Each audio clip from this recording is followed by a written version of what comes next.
Welcome to my skill test. আজকের অধ্যায় একটুখানি মন না দিলে আজকের চ্যাপ্টারটা কিন্তু বুঝতে অসুবিধা হবে।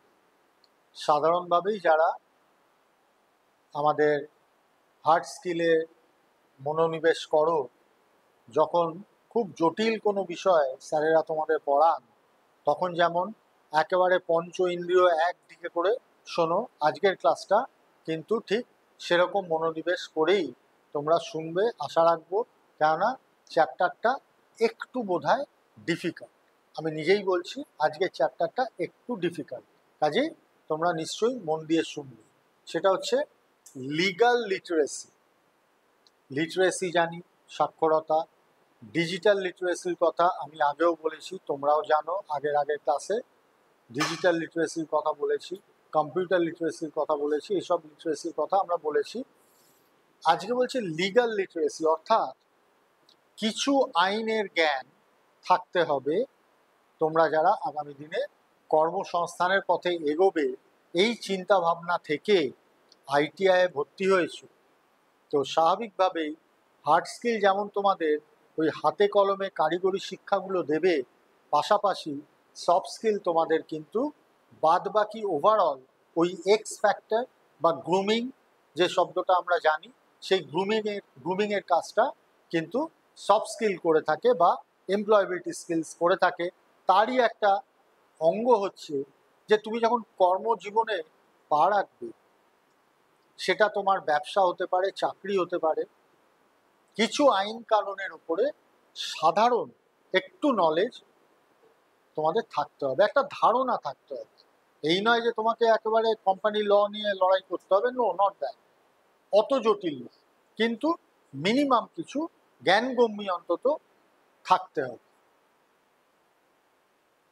তো স্বাভাবিকভাবেই আইনের প্রশ্ন যখন আসে তখন সরকারের কথাটা আসবেই, কেননা আইন প্রণয়নের ক্ষেত্রে সরকারের ভূমিকা থাকে। আমরা জানি আইনসভা, যাকে আমরা লোকসভা বা রাজ্যসভা, রাজ্যের ক্ষেত্রে বিধানসভা এগুলো বলি, তো স্বাভাবিকভাবেই সরকারের এখানে একটা ভূমিকা বা বিষয়, বা বলতে পারো সব থেকে বেশি ভূমিকা সরকারের থাকে। তো some policies given by the government of India for legal literacy, কিছু পলিসি মেকারকে অবশ্যই সেন্ট্রাল গভর্নমেন্ট, আমাদের গভর্নমেন্ট অফ ইন্ডিয়া, তারা কিছু কথা আমাদেরকে জানবার জন্য, শেখবার জন্য বলছে, যেগুলো as an ITI student you all have to learn, তোমাদের এগুলো শিখতে হবে বা জানতে হবে। Legal literacy is being aware of the protection given to citizens by the law. তো লিগ্যাল লিটারেসি কি? যে প্রোটেকশনগুলো আইন আমাদেরকে সাধারণভাবে দিয়েছে, সেটাই হচ্ছে তোমার legal literacy. Legal literacy is important because it helps us to receive all the benefits that the law given us. এবার প্রশ্ন হচ্ছে, আইন আমাদের কিন্তু অনেক বেনিফিট দিয়েছে, একাধিক বেনিফিটস আইন কিন্তু আমাদের দিয়েছে, কিন্তু সেই বেনিফিটসগুলো আমরা কি জানি?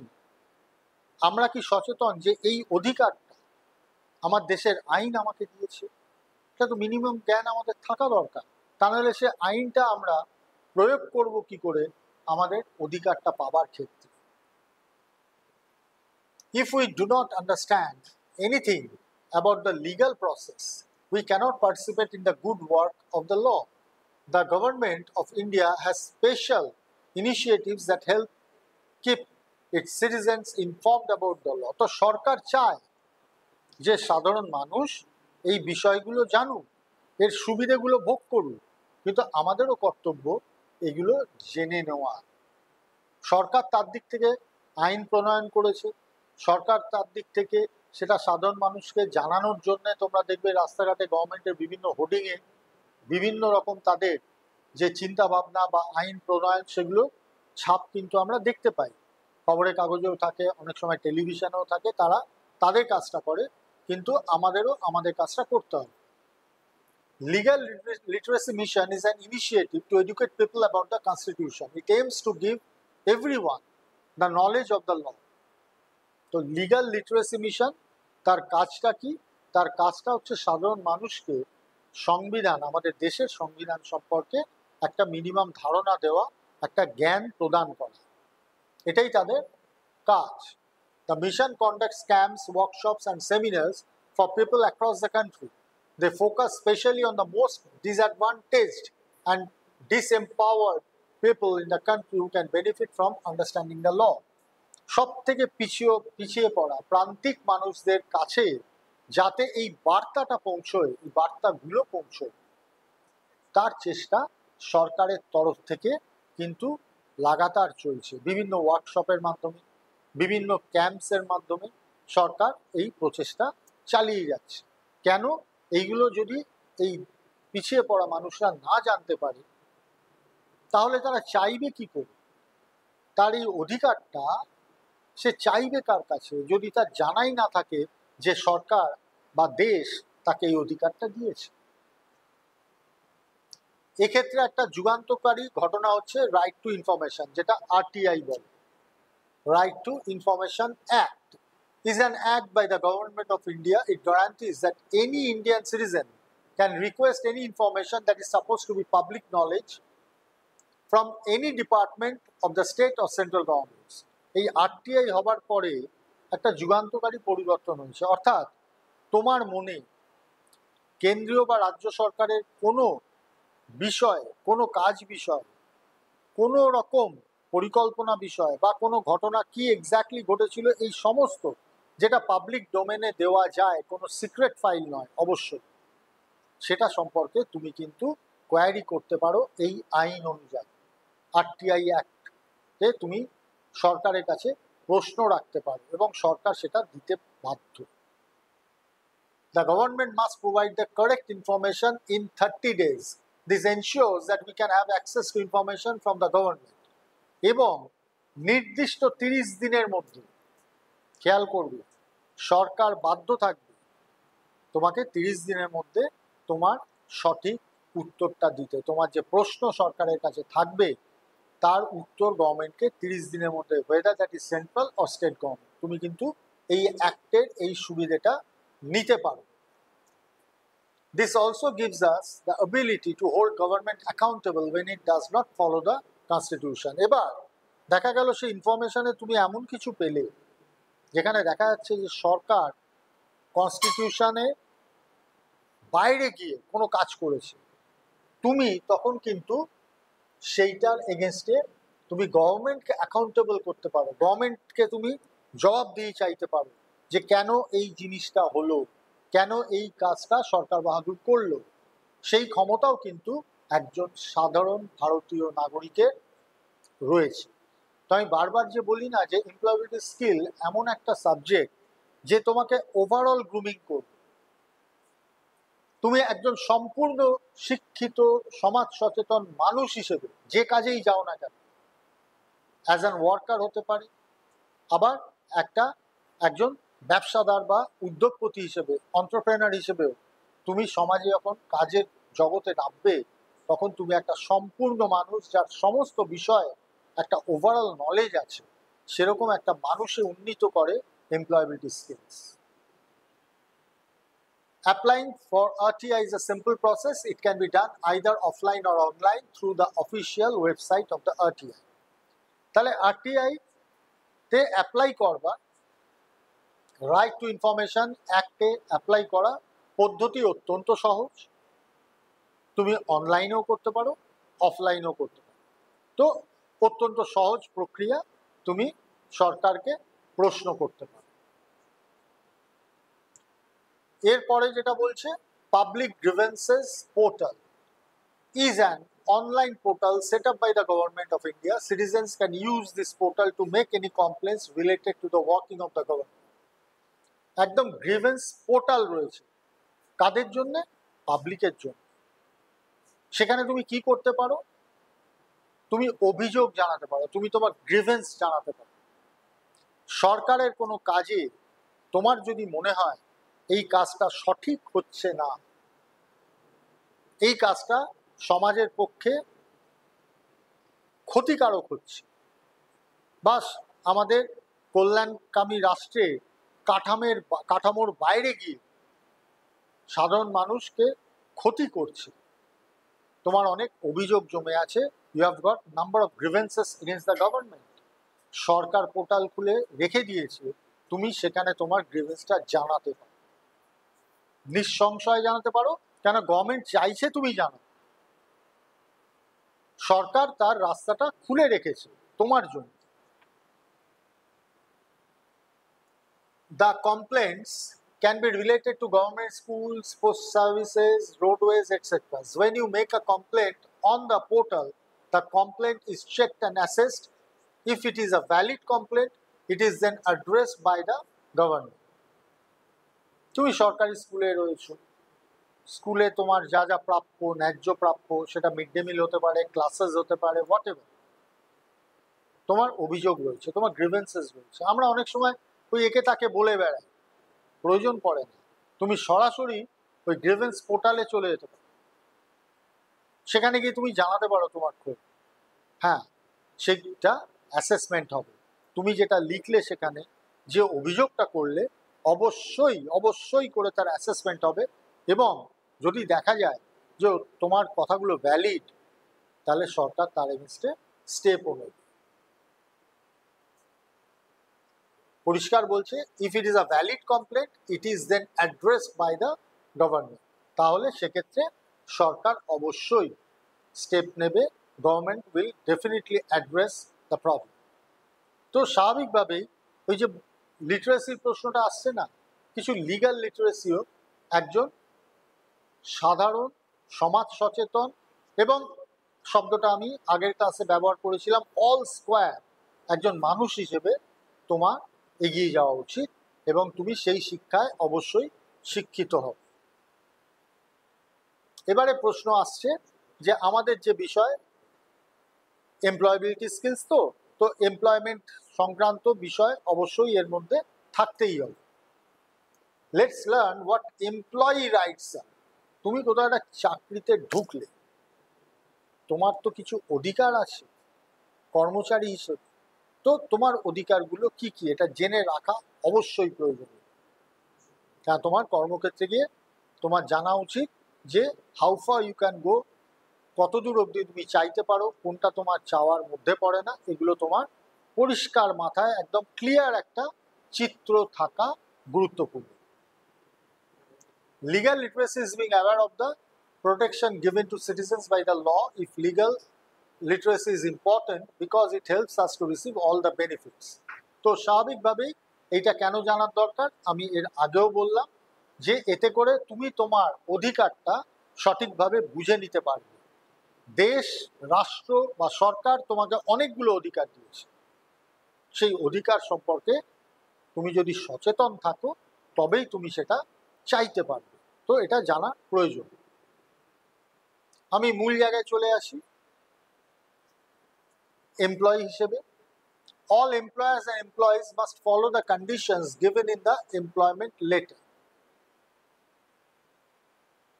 This is a contract that includes all the details of the working conditions you have agreed to, how much salary you will be paid, your work responsibilities, what are the consequences if you do not fulfill your responsibilities, etc. Insist on receiving an employment letter when you join a company for work. Read the letter carefully before signing it. তো তোমাকে যে employment letter বা appointment letter যেটা দেওয়া হয়, what is that? That is basically a contract. অর্থাৎ management তোমাকে চিঠি দিয়ে বলছে যে তোমার এই এই কাজ, তার এগেনস্টে তুমি এই স্যালারি পাবে, ইত্যাদি ইত্যাদি। তার সাথে যদি অন্যান্য অ্যালাওয়েন্স ট্যালাওয়েন্স সব ওর মধ্যে লেখা আছে। তো স্বাভাবিকভাবেই এইটা তো মেনটেন করতে হবে, দুপক্ষকেই। এবার তুমি যদি দেখো যে কোথাও তোমাকে যা কথা দিয়ে, যা লিখে দিয়ে তোমাকে রেখেছিল কোম্পানি, সংস্থা, সেখান থেকে সে ডেভিয়েট করছে, তোমাকে যে স্যালারি দেবে বলেছিল সেখান থেকে সে তার থেকে কম দিচ্ছে, তোমার ওয়ার্কিং আওয়ার্স ছিল 8 আওয়ার্স, তোমাকে বাধ্য করছে 12 আওয়ার্স, বা তোমাকে ক্যাজুয়ালি বলছে যে আরও 2-2.5 ঘন্টা 3 ঘন্টা থাকতে হবে। হ্যাঁ, হতেই পারে। অ্যাজ অ্যান ওয়ার্কার সংস্থাকে ভালোবেসে তুমি মাঝে সাঝে সেটা করতেই পারো, কিন্তু ওটাই যেন নিয়ম না হয়ে যায়। কেন? প্রথম যে চিঠিটা তোমায় দিয়েছিল সেখানে তো লেখা ছিল অন্য কথা। তো স্বাভাবিকভাবেই অ্যাজ অ্যান এমপ্লয়ি তোমার বুঝে নেওয়া উচিত যে তোমার ওই এমপ্লয়মেন্ট লেটার বা অ্যাপয়েন্টমেন্ট লেটারটা অত্যন্ত গুরুত্বপূর্ণ এবং সেটা তোমার ভালো করে পড়ে রাখা উচিত। যেমন তুমি 8 ঘন্টার জায়গায় রেগুলার 12 ঘন্টাও কাজ করবে না, এটাও তো ঠিক যে 8 ঘন্টার জায়গায় ফাঁকি মেরে তুমি 6 ঘন্টা কাজ করবে না। তো স্বাভাবিকভাবে বোথ ওয়ে এটা অত্যন্ত জরুরি।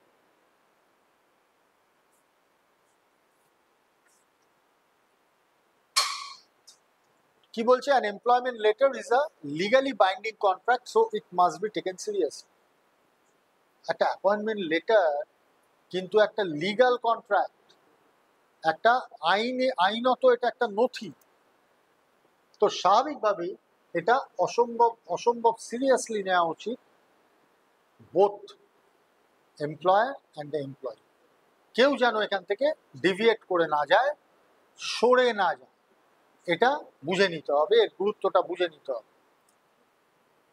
আমাদের কি হয়, অ্যাপয়েন্টমেন্ট লেটার পেয়ে আনন্দে আত্মহারা, ভেতরে যে কি টার্মস অ্যান্ড কন্ডিশনস আছে ভালো করে দেখলামই না, চাকরি পেয়ে গেছি, আনন্দে মত্ত হয়ে গেছি। কাজেই টার্মস অ্যান্ড কন্ডিশনসগুলো ভালো করে পড়ে নেওয়া উচিত, ভালো করে দেখে নেওয়া উচিত, তারপরেই যোগদান করা উচিত। নেক্সট বলছে wrongful termination is illegal. Wrongful termination is when an employer removes you from your job for an illegal reason. An employer must mention the reasons you can be removed from your job in the employment letter. দেখো, employment লেটারে না বা appointment লেটারে খুব পরিষ্কার বলা থাকে যে যদি তোমায় টার্মিনেটও করতে হয়, তোমায় চাকরি থেকে বের করে দিতে হয়, তাহলেও কিছু রুলস অ্যান্ড রেগুলেশনস কিন্তু ফলো করতে হবে। কোথাও 1 মাসের নোটিশের কথা বলা থাকে, কোথাও 3 মাসের নোটিশের কথা বলা থাকে, কোথাও বলা থাকে যদি তোমাকে মাঝ রাস্তায় কোনো অপরাধ না করা সত্ত্বেও কোম্পানির স্বার্থে, লোক কমানোর স্বার্থে তোমাকে সরানো হয়, তাহলে তার কম্পেনসেশন কি হবে, এই পুরো বিষয়গুলো কিন্তু ক্লিয়ারলি থেকে যায়। তো স্বাভাবিকভাবেই তোমাকে যদি ইল্লিগালি হঠাৎ বলে দিল কাল থেকে আর আসতে হবে না, এরকম যদি বিষয় হয়, তাহলে তো তুমি স্টেপ নিতে পারবে। এবং কিসের ভিত্তিতে তুমি স্টেপ নেবে?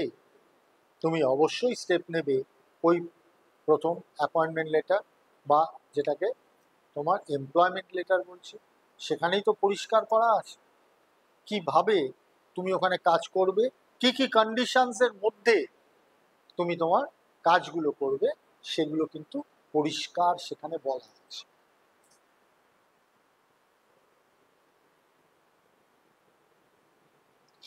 If an employer terminates your employment for any reasons other than what is mentioned in the letter, it is called wrongful termination. যে যে কারণগুলো এমপ্লয়মেন্ট লেটারে লেখা আছে তার বাইরে যদি হঠাৎ করে কোনো কারণ দেখিয়ে তোমাকে রংফুলি, ভুলভাবে টার্মিনেট করে, তাহলে সেটা অন্যায় হিসেবে ধরা হবে। For example, it is an illegal to take someone's job away from them because of their age, gender, disability or religion. হঠাৎ করে ম্যানেজমেন্ট বললো না তোমার তো এখন বয়স হয়ে গেছে আর রাখা যাবে না, হঠাৎ করে ম্যানেজমেন্ট বললো না আমরা ঠিক করেছি এখন থেকে আর মহিলা রাখবো না, বা অমুক ধর্মের লোককে আমরা রাখবো না, এই ধরনের এগুলো একেবারে ইল্লিগাল টার্মিনেশন। তোমার কন্ট্রাক্টে, তার মানে তোমার অ্যাপয়েন্টমেন্ট লেটারে এরকম কোনো ইস্যু ছিল না।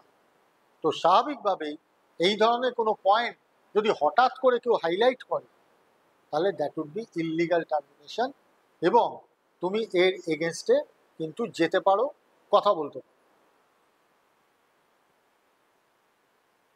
নেক্সট 3 নম্বরে কি বলছে, leaves and other benefits must be provided to all employees. দেখো, মানুষ মাত্রই ছুটির প্রয়োজন হয়, লিভের প্রয়োজন হয় বিভিন্ন ইস্যুতে।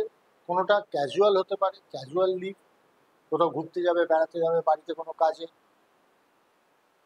বিয়ে ইত্যাদি। আবার মেডিকেল লিভ হতে পারে।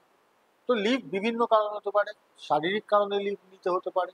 তো বিভিন্ন কারণে leaves and other benefits must be provided to all employee. তো এই লিভ প্রত্যেকটা কর্মচারীকে দেওয়া উচিত এবং সেটা তার প্রাপ্য। Employers must provide their employees with allowances for taking a leave. অবশ্যই এই ছুটিগুলো হবে সবেতন ছুটি, অর্থাৎ এই ছুটিগুলোতে সংস্থা মাইনে কাটতে পারবে না, এগুলো live with pay.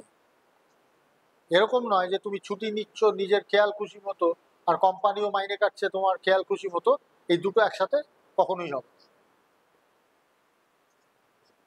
Every female employee is entitled to pay maternity leave for 26 weeks, which can be used during pregnancy and or after the delivery. মহিলাদের ক্ষেত্রে ম্যাটারনিটি লিভ অর্থাৎ সন্তান প্রসব করাকালীন থেকে জন্ম দেওয়া এই পুরো সময়ের মধ্যে সে 26 সপ্তাহ অবধি ছুটি নিতে পারে, সেটা বাচ্চা জন্মের আগের থেকে শুরু করে পরে অবধি। এবং জেনে রাখবে এটা কিন্তু বাধ্যতামূলক।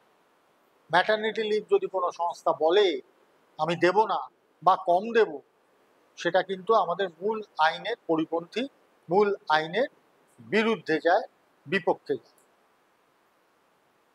তো স্বাভাবিকভাবে লিভস অ্যান্ড আদার বেনিফিটসটা তোমরা মাথায় রাখবে। আচ্ছা, নেক্সট তাহলে কি দাঁড়ালো?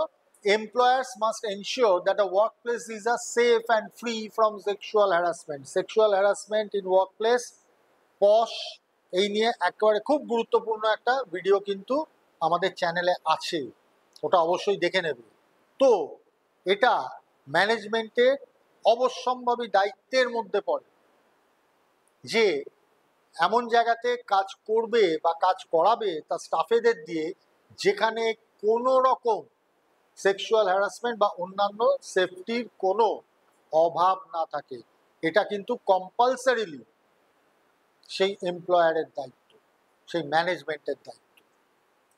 Employers have an obligation to make sure that all employees, women employees in particular, are protected from harassment from the workplace. If you experience harassment in your workplace, you can send a complaint to the Internal Complaints Committee, ICC, in your company, or all companies must have an ICC setup. তো সংস্থা এটা অত্যন্ত জরুরি যে তার যারা কর্মচারী, বিশেষত মহিলা কর্মচারী, তাদের কোনো ধরনের সেক্সুয়াল হ্যারাসমেন্ট বা অন্যান্য হ্যারাসমেন্ট যাতে না হয় সেটা দেখা, এবং যদি এর পরেও হয় তাহলে সেই সংস্থায় ওই ইন্টারনাল একটা কমপ্লেন কমিটি থাকতে হবে, যেটাও থাকাটা বাধ্যতামূলক। সেখানে সেই হ্যারাসড হওয়া স্টাফ কমপ্লেন করতে পারে। এবং এটা কিন্তু যত দিন যাচ্ছে এই প্রোটেকশন অফ সেক্সুয়াল হ্যারাসমেন্ট, পশ, এই আইনটা আরও বেশি জোরদার হচ্ছে আমাদের দেশে। কেননা আমরা সবাই জানি যে বিভিন্ন দুর্ঘটনা ঘটে চলেছে বিভিন্ন কর্মক্ষেত্রে, সেই নিয়ে দেশব্যাপী প্রতিবাদ আন্দোলন, মানুষের ক্ষোভ প্রকাশ পাচ্ছে। সরকার তার জায়গায় দাঁড়িয়ে এটা যাতে না হয়, একটা ঘটনাও যাতে না ঘটে, তার প্রচেষ্টা সরকারিভাবে করে চলেছে। নতুন নতুন আইন প্রণয়ন চলছে এবং কর্মক্ষেত্রে এটা ভীষণভাবে জোর দেওয়া হচ্ছে। এবং প্রত্যেকটা স্টাফ, সে পুরুষ হোক নারী হোক, তাদের এই বিষয়গুলো সম্পর্কে সম্যক একটা ধারণা থাকা খুব প্রয়োজন, অত্যন্ত গুরুত্বপূর্ণ। এগুলো জানা, না জানলে চলবে না, কারণ আমাদের কাজ করতেই হবে, কাজ আমাদের সবাইকে করতে হবে। আগামী দিনে তোমরা যারা আইটিআইতে রয়েছো, পরবর্তী জীবনে বিভিন্ন সংস্থায়, বিভিন্ন দেশে, বিভিন্ন রাজ্যে তোমরা যাবে, সেখানে কাজ করবে। তাই মিনিমাম কিছু সেন্স, কিছু ধারণা, ধ্যান ধারণা তো অবশ্যই থাকতে হবে। Knowing our rights as employees is important for us to make sure that employers are providing us with all the required provisions for us to be dignified workers. তো আমরা যখনই আইনগুলো খুব পরিষ্কারভাবে জানবো, আমরা আমাদের কর্মক্ষেত্রে গিয়ে যদি দেখি যে সেই জায়গা থেকে ম্যানেজমেন্ট একটুও সরে আসছে, আমরা তাহলে তাকে ধরতে পারবো সেই জায়গাটা। আমরা আমাদের আইনের কথাগুলো তাদেরকে বলতে পারবো যে আমরা কিন্তু এগুলো জানি, আমার দেশ, আমার রাষ্ট্র আমাকে এই সুযোগগুলো দিয়েছে, এই আইনগুলো আমার হাতিয়ার, সে হাতিয়ার আমি কিন্তু তখন ব্যবহার করব। সেই জন্যেই এই বিষয়গুলো আমাদের এই সাবজেক্টের মধ্যে ইনক্লুডেড হয়েছে, যাতে করে আমাদের আগামী দিনে যারা আইটিআই থেকে পাশ করে বিভিন্ন সংস্থায় যোগদান করবে তারা যেন এই বিষয়গুলো সম্পর্কে তাদের সম্যক ধ্যান ধারণা তৈরি হয়, তারা যেন এগুলো দাবি করতে পারে তাদের ম্যানেজমেন্টের কাছে, যদি না থাকে।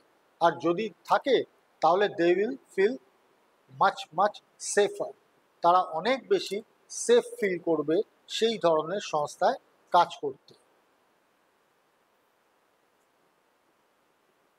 এরপরেও অনেকগুলো বিষয় রয়ে যাচ্ছে।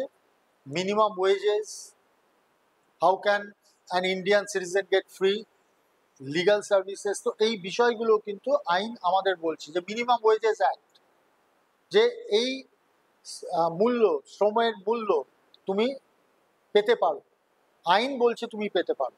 তো স্বাভাবিকভাবেই সেই দাবি তোমার মধ্যে থাকবে, সেই চাহিদা তোমার মধ্যে থাকবে।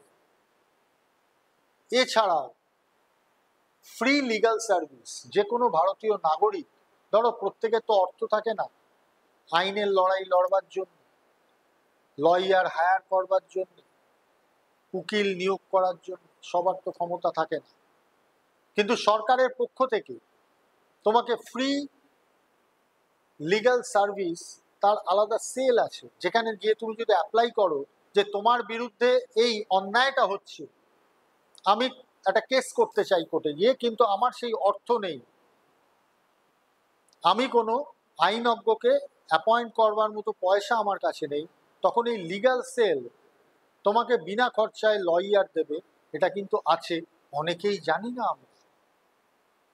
তোমরা আজকে যারা এই ক্লাসটা করছো নিজেকে একবার প্রশ্ন করবে যে এই রকম একটা দুর্দান্ত জিনিস আমাদের দেশের সরকার আমাদের দিয়ে রেখেছে, তোমরা প্রত্যেকেই কি জানতে? তো স্বাভাবিকভাবেই এই জ্ঞানগুলোই হচ্ছে life skill, soft skill, employability skill, যেভাবেই তুমি দেখো না কেন। লক্ষ্যটা কোথায়? একবিংশ শতাব্দীতে দাঁড়িয়ে তুমি যাতে কর্মক্ষেত্রে একজন কমপ্লিট ওয়ার্কার হিসেবে যেতে পারো, কোনো সংস্থা তোমাকে নিয়ে যেন এই আফসোস না করে যে এ তো কাজটা করতে পারে, ওয়েল্ডার হিসেবে খুব ভালো, ইলেকট্রিশিয়ান হিসেবে খুব ভালো, মেশিনিস্ট হিসেবে খুব ভালো, কিন্তু কোনো একটা ইন্টারন্যাশনাল সেমিনার বা ইন্টারন্যাশনাল ট্রেড ফেয়ারে তাকে কাউন্টারে দাঁড় করালে কথাই বলতে পারে, বিভিন্ন ডেলিগেটসরা এসে বিভিন্ন ব্যাপারে আলোচনা করলে এরা চুপ করে ঘাড় কাত করে বসে থাকে, কিছু জানে না। তো আজকের যুগে তো ওটা চলবে না। আজকের যুগে তোমাকে যুগোপযোগী হতে হবে, যুগের উপযোগী হতে হবে, তোমাকে সর্বত্র তোমার যে কোয়ালিটি সেটাকে আরো বেশি করে প্রেজেন্ট করতে হবে, সেটাকে ডেমনস্ট্রেট করতে হবে। এবং এই কাজ করতে গেলে অবশ্যম্ভাবীভাবে তোমাকে অনেক কিছু জানতে হবে, এবং স্বাভাবিকভাবেই হচ্ছে যে সেটা কিন্তু ডে ওয়ান থেকে, ওই যে আমি বারবার যে প্রোগ্রামটা বা যে ক্লাসটা তোমাদেরকে রেফার করি, ওই একদম ডে ওয়ান অর্থাৎ ইন্টারভিউ, ওই ইন্টারভিউয়ের দিন থেকে তোমাকে আজকে যুগের লড়াইয়ের মধ্যে থাকতে হচ্ছে, আরো কম্পিটিটরদের সাথে তোমাকে যুদ্ধ করতে হচ্ছে। অবশ্যই বোমা বন্দুক নিয়ে যুদ্ধ নয়, ইন্টেলেক্টের যুদ্ধ, নলেজের যুদ্ধ, কমিউনিকেশন স্কিলের যুদ্ধ, লিডারশিপ কোয়ালিটির যুদ্ধ। এই যুদ্ধগুলো লড়াই করে যে জিতবে সে জীবনে প্রতিষ্ঠিত হবে, সেই জীবনে এস্টাবলিশড হবে। কাজেই তোমার সেই communication, leadership quality, quality consciousness, এই সমস্ত কিছু যদি বৃদ্ধি করতে হয় তাহলে তোমার এমপ্লয়াবিলিটি স্কিলটা কিন্তু পড়তে হবে। তোমার সামান্য একটু কথা বলবার স্টাইল তোমাকে অনেক জায়গায় বিজয়ী করে তুলবে। তোমার ইন্টারপার্সোনাল স্কিল, মানুষের সাথে মেশার ক্ষমতা তোমার কর্মক্ষেত্রে তোমাকে উন্নীত করবে। তোমার প্রবলেম সলভিং কোয়ালিটি, ম্যানেজমেন্ট অত্যন্ত অত্যন্ত ভালোবাসার সঙ্গে তোমাকে তুলে ধরবে। কেন? সেদিন সে জানতে পারবে যে এর মধ্যে প্রবলেম সলভিং ক্যাপাসিটি বা কোয়ালিটি আছে, এর স্ট্রেস নেবার ক্ষমতা আছে, স্ট্রেস ম্যানেজমেন্ট কোয়ালিটি রয়েছে, এই সবই তো শেখা এমপ্লয়াবিলিটি স্কিল। এগুলো কোনটা বাদ দিয়ে তুমি জীবনে উন্নতি করতে পারবে? ওই জন্য এমপ্লয়াবিলিটি স্কিল বা লাইফ স্কিল বা সফট স্কিলকে অত্যন্ত গুরুত্বের সাথে নিতে হবে, কারণ এটা তোমার জীবন শৈলীকে পাল্টে দেয়। আর একদম শেষ বেলায় গিয়ে বলতে গেলে এমপ্লয়াবিলিটি স্কিলটা ভালো করে পড়লে নম্বরটাও বেশি পাওয়া যায়। তো সবটা নিয়ে যে কোনো সাবজেক্ট আমরা শুধুমাত্র নম্বরের জন্য পড়ি না, আমরা আমাদের জ্ঞান বিদ্যা আমাদের কোয়ালিটিকে বাড়ানোর জন্যই পড়ি বা শিখি অবশ্যম্ভাবী। কিন্তু সবটারই প্রয়োজন আছে, আবার নম্বরটারও প্রয়োজন আছে। তাই ওভারঅল যদি আইটিআইয়ের রেজাল্টে তোমার নম্বরটাকে বাড়িয়ে তুলতে হয়, এগ্রিগেটটাকে বাড়িয়ে তুলতে হয়, তাহলে এই কম্পালসারি 50 মার্কসেও তোমাকে টার্গেট নিতে হবে ডে 1 থেকে 50/50 পাবো, একটা নম্বরও কেউ কাটতে পারবে। তো আশা করি এই লিগ্যাল জায়গাগুলো অনেকটা ক্লিয়ার হয়েছে, তোমার অধিকারগুলো সম্পর্কে তোমরা অনেকটা সচেতন হতে পারবে আজকের এই ক্লাসে শেষে গিয়ে। পরিশেষে আবার সবাইকে মাই স্কিল টেস্ট চ্যানেলের পক্ষ থেকে সবাইকে ধন্যবাদ জানাই। তোমরা জীবনে আরো এগিয়ে যাও এই কামনা করে আমি পার্থ স্যার আজকে ক্লাস শেষ করছি।